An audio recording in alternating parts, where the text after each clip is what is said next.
하나님께서 오늘 우리에게 주시는 말씀입니다. 누가복음 24장 50절에서 53절의 말씀이 되겠습니다. 교독하겠습니다.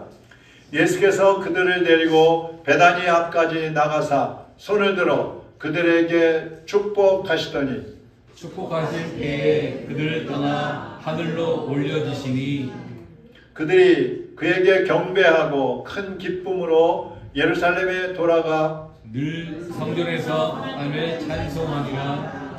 아멘. 하나님 아버지, 오늘도 주님의 말씀을 들고 섰습니다. 종의 입술을 주장하시고 종의 마음과 생각을 주장하시어서 오늘도 주님이 원하시는 말씀을 증거하게 하여 주옵소서. 사랑하는 성도들의 마음이 옥토밭이 되어 하나님의 말씀으로 받게 하여 주옵시고 말씀에 순종함으로 열매 맺는 삶이 되게 하여 주시옵소서. 예수 그리스도의 이름으로 기도하옵나이다. 아멘. 오늘 본문 말씀은 예수님께서 부활하신 이후에 제자들에게 나타나셔서 40일 동안 이제 함께 계셨잖아요. 그러다가 이제 예수님이 제자들을 데리고 감람산으로 가셔가지고 그곳에서 제자들에게 마지막 말씀을 하시고 승천하시는, 하늘로 올라가시는 그런 모습이 담겨져 있습니다. 우리가 인생의 초점을 어디에 맞추고 사느냐에 따라서 한 사람의 인생이 크게 달라질 수가 있습니다.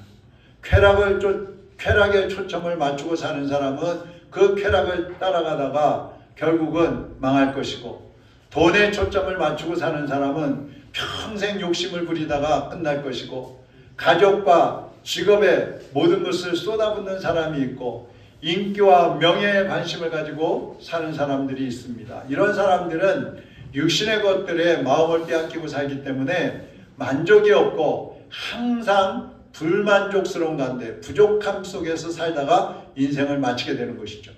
그럼 우리 예수님은 어디에 초점을 맞추고 사셨을까요? 마태복음 26장 39절에 보면 예수님께서 겟세마네 동산에 가서 기도하시는 내용이 나옵니다. 그때 예수님께서 아버지여 이 잔을 내게서 옮겨주시옵소서 그렇게 기도하시다가 내 원대로 마옵시고 아버지의 원대로 하옵소서 이런 기도를 하셔요. 내 원대로, 내 뜻대로 하지 마시고 아버지의 뜻대로 하옵소서. 그러니까 예수님은 하나님의 뜻에 전생애를 맞추고 사셨어요. 심지어 십자가에 못 박혀 죽으시는 것을 앞두고도 그 고통과 그 고난을 아시면서도 그것까지도 내가 원하는 대로 하지 마시고 아버지가 원하시는 대로 이루어 주시옵소서 그렇게 기도를 하십니다.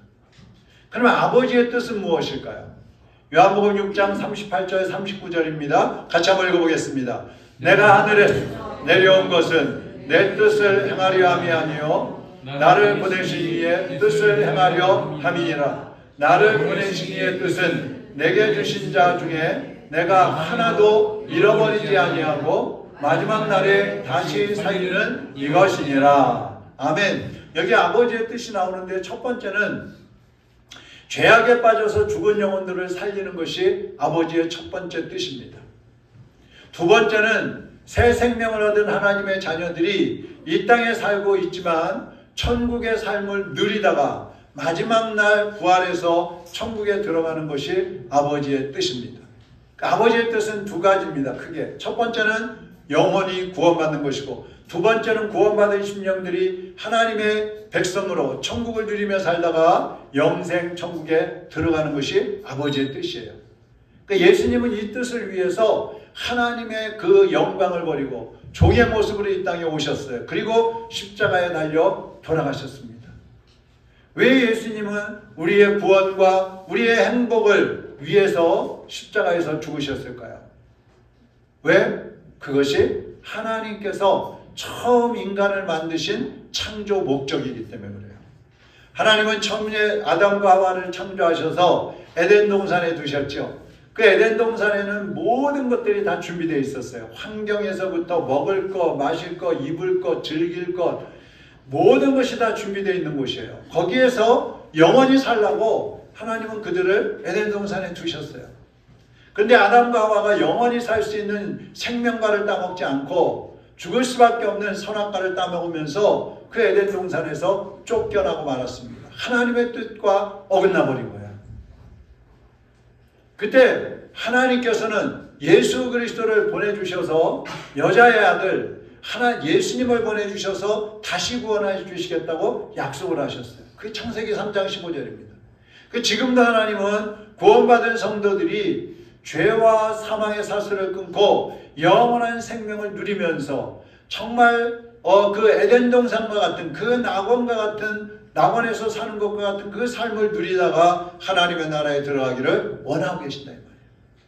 그러니까 우리가 이 땅에 살고 있지만 육신을 가지고 있고 고통도 있고 질병도 있고 많은 문제들이 있지만 그럼에도 불구하고 하나님은 우리 모두가 행복하게 천국의 삶을 누리기를 원하시는 거예요.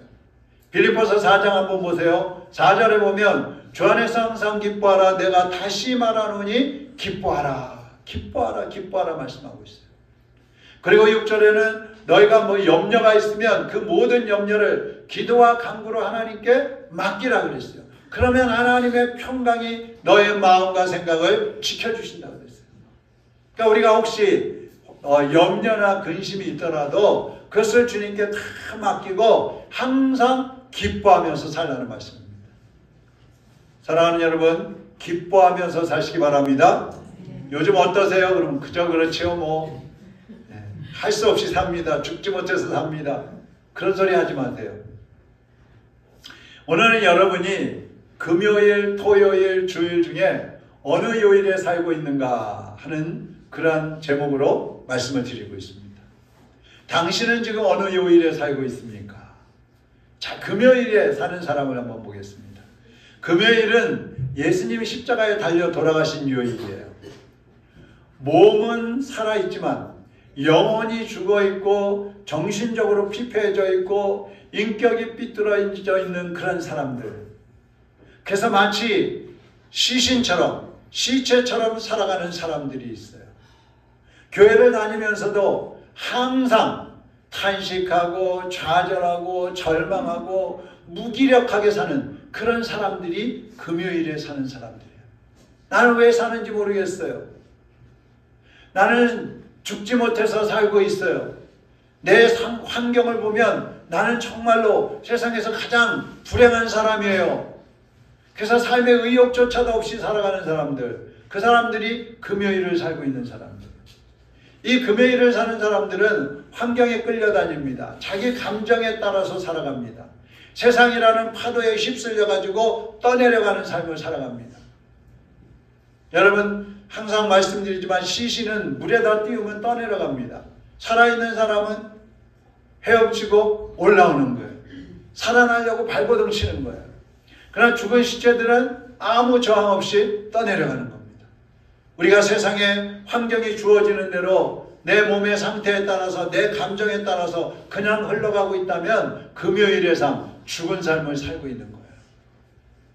그 다음에 토요일을 사는 사람은 어떤 사람이냐? 토요일은 예수님이 무덤에 들어가 계시는 시간입니다.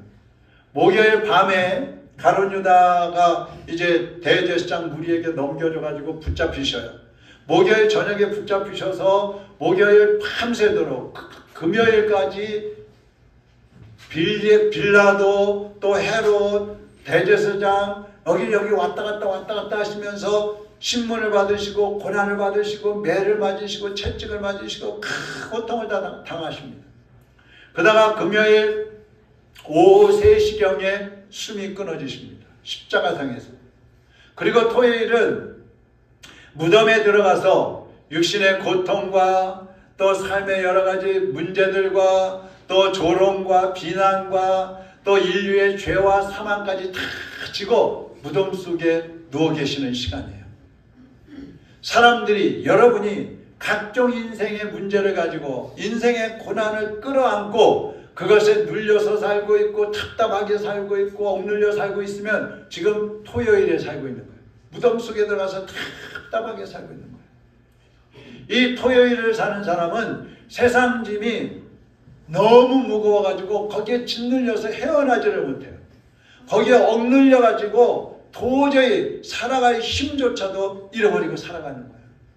무덤에 갇힌 것처럼 답답하고 억눌린 그런 사람들에게 예수님이 말씀합니다. 에베소서 5장 14절 한번 보세요. 같이 읽어보겠습니다. 그러므로 이르시기를 잠자는 자여 깨어서 죽은 자들 가운데서 일어나라. 그리스도께서 너에게 비추시리라. 어디서 일어나라 그래요? 예? 어디 잠자는 가운데서 일어나라 그랬어?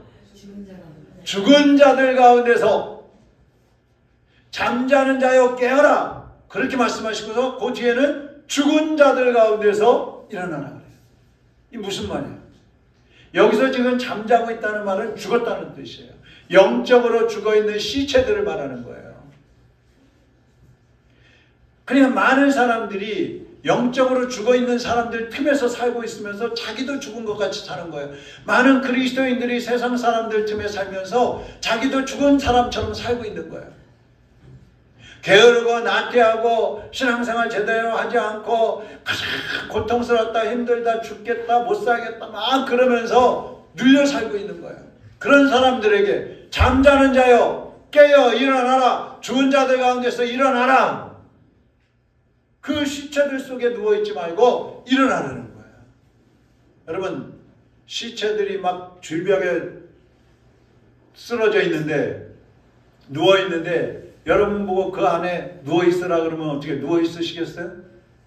좋으시겠어요? 안 좋으시겠어요? 빨떡 일어날 거예요. 그냥 놀래가지고. 근데 영적으로 죽은 사람들 틈에 살면서는 그대로 같이 재밌어, 행복해, 아유 즐거워, 아유 이게 쾌락이구나, 이게 내 인생의 만족이야 이러면서 살아가는 거예요.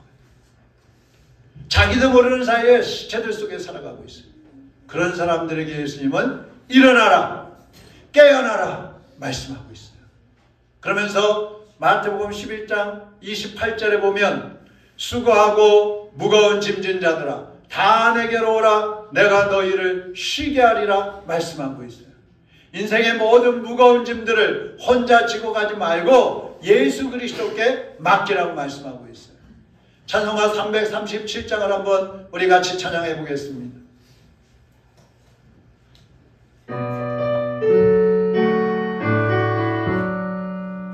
내 모든 시험 무거운 짐을 주 예수 앞에 아뢰이며 근심에 쌓인 날 돌아보사 내 근심 모두 맡을 내 모든 괴로움 닥치는 환난 괴로움 닥치는 환난 주 예수 앞에 아뢰이며 주께서 친히 날 구해주사 넓으신 사랑 베푸시네 무거운 짐을 나 홀로 지고 견디다 못해 쓰러질 때 불쌍히 여겨 구원해 주니 은혜의 주님 오직 예수. 3절 보세요. 내 짐이 점점 무거워질 때 주 예수 앞에 아뢰이면 주께서 친히 날 구해주사 내 대신 짐을 져주시네. 내 대신 짐을 져주시네. 마음의 시험 무서운 죄를 주 예수 앞에 아뢰이면 예수는 나의 능력이 되사 세상을 이길 힘 주시네. 세상을 이길 힘 주시네. 여러분 토요일의 삶에서 일어나셔서 그 무거운 짐들 여러분을 억누르고 있는 그 짐들을 주님께 맡기시기를 바랍니다. 그러면 주일을 사는 사람은 어떤 사람입니까? 한마디로 따라하겠습니다. 부활의 삶을 사는 사람. 부활의 삶을 사는 사람들은 주일을 살고 있는 거예요. 우리가 그동안 주일날은 못 들은 분도 계시겠지만 이경숙 사모님이라는 분을 위해서 기도를 많이 했어요. 우리 소리배 중창단의 이광수 목사님인데 그분의 사모님인데 이제 50대 후반이에요. 근데 몇 년 전에 암 수술도 하고 그러셨는데 한 달 보름 전에 몸이 너무 힘들고 이 면역이 떨어져 가지고 움직이지도 못하고 먹지도 못하고 그래갖고 오죽하면 요양병원에 입원을 했어요. 정말 어떻게 일어날 수 있을까? 그런 상황이었는데 한 달 만에 여러분들 기도해 주시고 주변에 많은 사람들이 기도해 가지고 일어나서 지금은 잘 활동하고 있어요. 지난번에 부활절 연합예배 갔더니 거기도 목사님하고 같이 왔더라고요. 금요일 같은 삶을 살다가 부활절의 삶을 시작을 한 거예요. 예수님이 십자가에 못 박혀 죽으셨을 때 제자들이 모두 실망하고 낙심했습니다. 그래서 어떤 제자들은 집에 모여가지고 숨어 있었고 어떤 제자들은 낙심해서 시골 집으로 내려가고 있었어요. 예수님을 따르던 제자 중에 글로바라는 제자하고 또 한 사람의 제자가 실망해서 이제 엠마오로 내려가고 있었습니다. 그들은 내려가면서 이제 예수님 십자가에 못 박혀 죽으셨네. 우리의 소망이셨는데 우리가 바라보며 살던 분인데 이제 우리는 어떻게 살지? 이제 모든 게 다 끝났어 이러면서 가고 있는 거예요. 근데 두 사람이 한참 그렇게 실망하면서 가고 있는데 갑자기 옆에 한 사람이 나타나셨어요. 여러분 당신들 무슨 얘기하고 있습니까? 당신은 못 들었어요? 예루살렘에서 예수님이 십자가에 못 박혀 죽으셨어요. 그래서 우리는 절망하고 있어요. 이제는 우리에게 희망이 없어요. 그때 옆에 가던 분이 말합니다. 아니 그분이 살아계실 때 고난받고 십자가에 못 박혀 죽으신다고 말씀하시면서 3일 만에 부활하신다고 얘기하지 않았어요? 얘기하기는 한 것 같은데 모르겠어요. 이 예수님께서 성경 말씀을 쫙 풀어서 설명을 해주십니다. 그때 이 제 두 사람의 눈이 번쩍 뛰어가지고 이분이 바로 부활하신 예수님이구나 알아봤을 때 예수님은 그 자리를 떠나버리셨어요. 이 두 제자는 너무 기뻤습니다. 야 예수님 돌아가시고 끝났는 줄 알았더니 부활하셨네. 우리 다시 빨리 예루살렘으로 가서 제자들에게 알립시다. 둘이 막 신나게 달려서 모여있는 제자들에게 막 달려갑니다. 근데 가봤더니 제자들과 많은 사람들이 모여있는데 그들은 이미 부활하신 예수님을 만났어요. 만난 다음이었어요. 그래서 막 이제 서로 만나가지고 나도 예수님 봤어. 나도 부활하신 예수님 봤어. 나도 고향으로 내려가다가 부활하신 예수님하고 막 얘기했어. 성찬식도 했어. 그때 예수님이 그 자리에 나타나셨어요. 찾아오셨어요. 그리고 이런 말씀을 합니다. 누가복음 24장 36절입니다. 같이 읽어보겠습니다. 이 말을 할 때에 예수께서 친히 그들 가운데 서서 이르시되 너희에게 평강이 있을지어다 하시니. 여러분 부활하신 예수님이 제자들에게 제일 먼저 하신 말씀이 뭔지 아세요? 평강이 있을지어다. 금요일 토요일을 사는 사람들은 평강이 없어요. 슬퍼요. 절망에 빠져 살아요. 그래서 항상 내려가는 삶을 사는 거예요. 마음도 내려가고 몸도 내려가고 환경도 내려가고 다 내려가는 삶을 살아가는 거예요. 그러나 주일을 사는 사람은 부활하신 예수님을 만난 사람은 기쁨의 삶을 살고 감격의 삶을 살면서 다시 올라가는 것입니다. 일어나는 것입니다. 소망을 가지고 주님을 바라보면서 일어서는 거예요. 지난주에 매 주일이 부활절이라 그랬어요. 그리고 날마다 부활절로 살기 위해서는 어떻게 해야 된다 그랬어요? 날마다 부활절로 살려면 어떻게 해야 된다 그랬어요? 오호, 설교를 또 해야 되겠네. 자꾸 잊어버리세요. 그러면 제가 다음 부활절 때 또 할 테니까. 그래 저도 설교할 게 자꾸 생기지. 날마다 부활절로 살려면 부활하신 예수님하고 살면 되는 거예요. 할렐루야! 할렐루야! 부활하신 예수님 믿으십니까? 부활하신 예수님 여러분 안에 계십니까? 부활하신 예수님하고 지난 한 주간 동안 또 함께 사셨습니까? 그러면 부활절처럼 사셔야죠. 주일은 예수님이 우리의 죄와 고난과 사망까지 다 무덤 속에 묻어버리고 살아나신 날이에요. 그래서 부활하신 예수님을 믿는 사람도 생기가 넘치는 것이고 날마다 활기차게 의욕이 넘쳐서 살아가게 되는 겁니다. 사랑하는 여러분, 이제 날마다 부활주의를 사는 사람들은 죽은 시체처럼 사는 것이 아니라 그 시체들 사이에서 일어나서 어려운 환경과 각종 문제와 또 질병과 또 여러 가지 이제 고난들을 무덤 속에 다 장사 지내버리고 부활하신 예수님과 함께 다시 일어나서 부활의 새 생명을 누려야 할 줄로 믿습니다. 신은 죽었다 이렇게 얘기한 사람이 니체라는 사람이 있어요. 철학자. 이 사람도 본래 기독교인이었어요. 아주 독실한 기독교 집안에서 자라난 사람이에요. 근데 이 사람이 신은 죽었다, 하나님은 죽었다 이렇게 얘기를 했어요. 왜 그랬느냐? 내가 예수를 믿을 필요성을 느끼지 않은 이유는 교인들의 생활에서 기쁨을 찾아보지 못했기 때문이다. 이렇게 얘기를 했어요. 교인들을 보니까 기쁘게 사는 사람이 없더라는 거예요. 야, 하나님이 살아계시다면 저 사람들이 왜 저렇게 슬프게 살겠냐? 신은 없어, 하나님은 없어, 이렇게 돼버렸다는 거예요. 여러분, 전도하는 것도 중요하지만 여러분이 어떻게 나가서 생활하느냐가 대단히 중요한 거예요. 여러분을 보면서 하나님은 없어 이렇게 말하는 사람도 생기고, 여러분을 보면서 아, 하나님이 살아계시는구나, 나도 하나님 믿어야지, 이렇게 나오는 사람도 있는 거예요. 슈바이처 박사는요, 현대 그리스도인들을 이렇게 비유를 했어요. 아프리카에 가면은 물 없는 강이 많대요. 물 없는 강. 모래 언덕 사이로 그냥 절절절절 명맥만 유지하고 흘러가는 그런 강물들이 있는데 강이라고 이름 붙이기도 민망할 정도라 그랬어요. 그런데 오늘날 그리스도인들도 물 없는 강처럼 억지로 흘러가는 신앙이고, 메마른 정신이고, 형식과 전통만 강조하는, 형식과 전통에 빠져 사는 그러한 성도들이요, 그러한 교회다, 이렇게 표현을 했어요. 여러분은 어떻습니까? 우리 교회는 어떻습니까?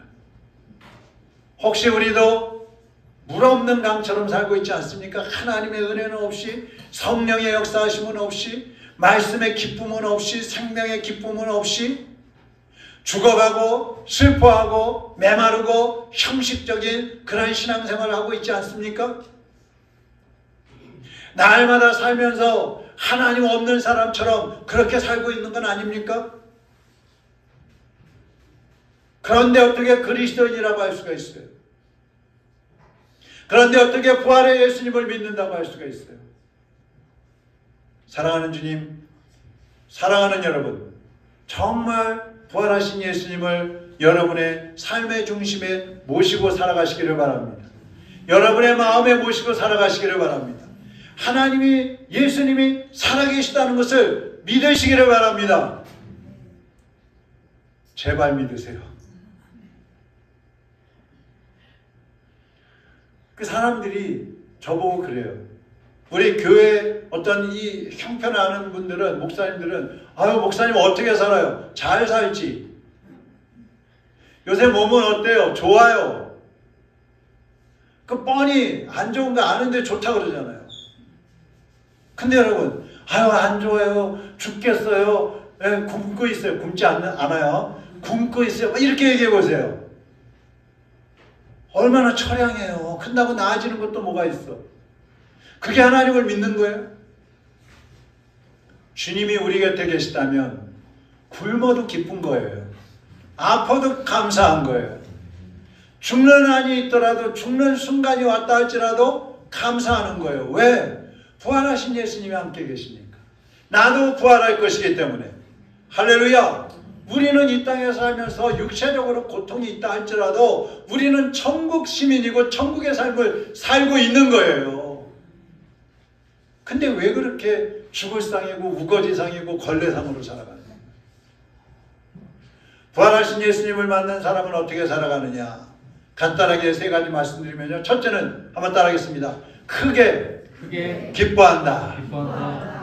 성경을 보면요, 예수님이 초림하실 때에도 천사들이 오고 또 많은 사람들이 막 기뻐했어요. 예수님이 부활 승천하실 때에도 수많은 사람들이 기뻐했어요. 왜요? 예수님이 초림하실 때는 구원의 왕이 오셨기 때문에 기뻐했고요. 예수님이 부활 승천하셨을 때는 주님이 살아계셔서 영원토록 우리와 함께 계신다고 하셨기 때문에 기쁜 거예요. 두 번째, 따라하겠습니다. 부활하신 예수님을 만난 사람은 교회 중심으로 살아간다. 오늘 본문 53절 보세요. 늘 성전에서 하나님을 찬송하니라. 이제 제자들이 예수님 승천하신 후의 모습이에요. 예수님이 하늘로 올라가셨어요. 제자들은 실망하지 않았어요. 이제 예수님 가버리셨네요. 이제 우리 끝이다. 누가 돌봐주냐. 그거 아니에요. 이제는 예수님이 가시면서 그랬잖아요. 내가 약속하신 것을 너희가 기다려라. 그러니까 예수님이 가신 다음에 제자들은 성전에 모여가지고요, 성령이 임하실 때까지 기다리는 거예요. 매일 성전에 모이기를 힘쓴 거예요. 부활하신 예수님을 만난 사람은 교회 중심의 신앙생활을 해야 되는 것입니다. 어떤 사람은 뭐 교회가 무슨 소용이 있어? 어디나 교회지. 어디나 예수님 계시는데, 그런 사람들이 있어요. 그렇지 않아요. 그 말도 맞지만 주님은 교회에 모여서 하나님을 예배하고 성도 안에 교제하고 봉사하고 전도하라고 하셨어요. 그래서 교회를 만드신 거예요. 교회를 떠나면 제대로 된 신앙생활을 할 수 없어요. 그러므로 우리는 항상 교회 중심의 신앙생활을 하게 되기를 바랍니다. 세 번째로 부활하신 예수님을 만난 사람은 따라하겠습니다. 찬양하며 살아간다. 찬양하며 살아간다. 자, 부활을 믿으면은요, 저절로 찬양이 나오는 거예요. 저절로. 예? 사도 바울은 매를 맞고 쇠사슬에 묶여가지고 감옥에 갇혔어요. 감옥이라는 것은 흙바닥이에요. 습기가 차요. 벌레들이 겨다녀요. 그런데 누워가지고 하나님을 찬양하는 거예요. 하나님을 막 찬양하니까 갑자기 옥문이 열리고 옥터가 흔들리고 간수는 죄수들이 도망갔는지 하고 뛰어들어와서 자살하려고 막 그래요. 그때 사도 바울이 우리 안 도망갔어요. 여기 다 있어요. 죽지 마세요. 간수가 깜짝 놀라가지고 사도 바울을 자기 집으로 모시고 갑니다. 밤에. 그리고 그래요. 우리가 어떻게 해야지 구원받을 수 있습니까? 예수 그리스도를 믿으십시오. 주 예수를 믿으면 당신과 당신의 가족들이 구원받습니다. 예수 그리스도를 영접하는 거예요. 여러분, 찬양은 기쁨의 표현이고 찬양은 기적을 일으키고 찬양은 하나님을 높이는 방법이에요. 그래서 우리는 하나님을 찬양해야 하는 것입니다. 교회 와서만 찬양하지 말고 집에서도 찬양하고 직장에서도 찬양하시고 길을 가면서도 찬양하시기를 바랍니다. 아마 행복한 교회 다니는 사람 같은데 어떤 청년이 있어요. 제가 직접 만나서 얘기는 못했어요. 근데 그 청년은 이렇게 이제 다니면서 행동하는 거나 뭐 이렇게 말하는 거나 뭐 혼자 막 중얼중얼대고 다니고 그러는데 조금 이제 이렇게 부족한 사람 같은데 새벽이든 저녁이든 보면은요, 교회 갔다 올 때 막 찬양하면서 해요. 큰 소리로 동네에 다 들리게.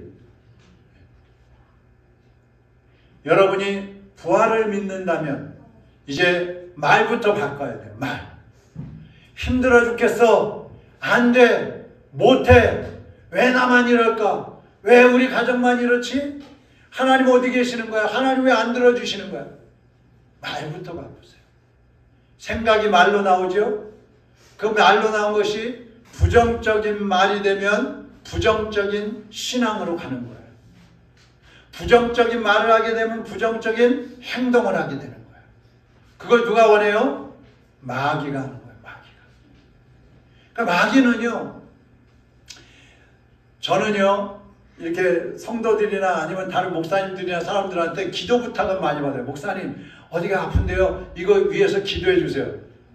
알았습니다. 그럼 기도하죠? 뭐 한 달이든 두 달이든 계속 기도하고 있어요. 그 이제 나중에 물어봐요. 다 나았어요? 그럼 다 나았어요. 아니, 다 나았으면 얘기를 해야 될 거 아니야. 기도해달라고 그랬으면. 그 사람들은요, 죽겠어 이런 소리 나는데 좋아 다 나았어. 지금은 너무 좋아. 이런 소리 하는 거 내가 별로 못 들어봤어요. 왜 그렇게 해요? 왜? 도대체. 이제는 긍정적인 생각을 하고요, 믿음의 언어를 사용하시기를 바랍니다. 부활하신 예수님이 나와 함께 하신다. 나는 예수님과 함께 하기 때문에 뭐든지 할 수 있어. 주님이 나에게 건강을 주셨어요. 주님은 나와 함께 하시기 때문에 나의 모든 것을 책임지신다. 나는 너무너무 행복합니다. 할렐루야. 말이라도 자꾸 그렇게 바꾸면요, 하나님이 그렇게 해 주시는 거예요. 하나님이 들으시면서 어떻게 안 해주셔? 하나님 때문에 행복하다는데 행복하게 해줘야지. 하나님 때문에 부정함이 없다는데 부정함이 없게 해줘야지. 그래야 하나님이 체면이 있으시지. 자, 하나님의 뜻이 여기 나옵니다. 데살로니가전서 5장 15절에서 18절인데요. 같이 한번 읽어보겠습니다. 15절 뒷부분부터 시작. 항상 선을 따르라. 항상 기뻐하라. 쉬지 말고 기도하라. 범사에 감사하라. 이것이 그리스도 예수 안에서 너희를 향하신 하나님의 뜻이니라. 아멘. 이것이 그리스도 예수 안에서 너희를 향하신 하나님의 뜻이니라 그랬는데, 하나님의 뜻은 범사에 감사하는 것만 하나님의 뜻이 아니고, 항상 선을 쫓아가는 것도 하나님의 뜻이고, 항상 기뻐하는 것도 하나님의 뜻이고, 쉬지 않고 기도하는 것도 하나님의 뜻이고, 범사에 모든 일에 감사하는 것도 하나님의 뜻이라는 거예요. 이 하나님의 뜻이 여기에 나오고 있는데, 이 하나님의 뜻을 우리도 이루며 살아가야 된단 말이죠. 예수님은 평생 하나님의 뜻을 이루기 위해서 살아가셨잖아요. 이제 우리의 삶의 초점도 하나님의 뜻을 이루는데 초점을 맞추고 살아가야 됩니다. 그러면 여러분의 삶이 부활절, 날마다 부활절로 살아갈 수가 있는 거예요. 사랑하는 여러분, 이제 항상 선을 행하시기를 바랍니다. 항상 기뻐하시기 바랍니다. 쉬지 말고 기도하시기 바랍니다. 아멘이 점점 작아지는 것 같아요. 항상 선을 행하시기 바랍니다. 기뻐하시기 바랍니다. 쉬지 말고 기도하시기 바랍니다. 범사에 감사하시기를 바랍니다. 그래서 날마다 부활의 예수님과 함께 살아가시고 부활의 주님의 뜻을 이루어가는 여러분이 되시기를 주님의 이름으로 축원합니다. 기도하겠습니다. 이 시간 우리 같이 기도할 때에 주일을 사는 사람, 부활절을 사는 사람은 날마다가 새로운 날이 되는 거야. 어제 자고 일어났더니 오늘 아침에 일어났더니 새로운 날이네. 모든 것이 새롭게 보이네. 하나님 새 날을 허락해 주셔서 감사합니다. 하나님 앞에 이제 여러분의 삶을 다 맡겨버리세요. 무거운 짐을 다 맡겨버리세요. 어려운 문제들, 고난들을 다 맡기세요. 염려, 근심들 다 주님께 맡기세요. 그리고 주 안에서 기뻐하세요. 주 안에서 감사하세요. 주 안에서 선을 행하세요. 주 안에서 부활의 삶을 누리기로 결심하세요. 그리고 나의 말과 부정적인 생각들, 부정적인 행동을 이제 바꾸겠습니다. 긍정적으로, 신앙적으로 바꾸겠습니다. 부활의 예수님과 함께 사는 사람의 모습으로 바꾸겠습니다. 성령님 나를 인도하여 주옵소서. 성령님 나를 주장해 주시옵소서. 부정적인 말, 불신앙적인 말이 나오면 내 입을 막아주시고, 긍정적인 말, 찬양, 감사가 넘치면 내 입을 넓게 열어주시옵소서. 우리 하나님 앞에 결단하고 하나님 중심으로 살기를 우리 다 같이 기도하겠습니다.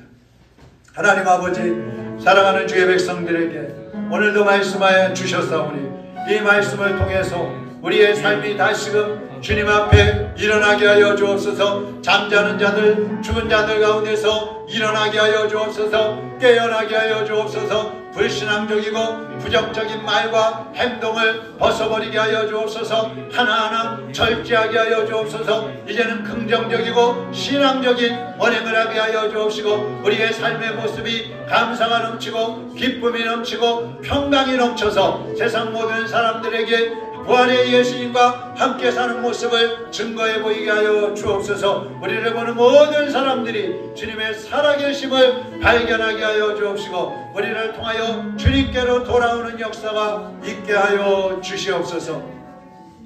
하나님 아버지, 사랑하는 성도들에게 주님의 말씀이 심령에 새겨지는 은혜를 주시옵소서. 지금까지 우리 속에 있었던 부정적인 말과 불신앙적인 생각들, 행동들 다 이제 내려놓게 하여 주옵시고, 무덤에 묻어버리게 하여 주옵시고, 부활하신 예수님처럼 우리도 새로운 모습으로, 새로운 피조물로 다시 태어나게 하여 주시옵소서. 날마다의 삶이 부활의 예수님과 함께 살아가는 삶이 되게 하여 주시옵소서. 예수 그리스도의 이름으로 기도하옵나이다.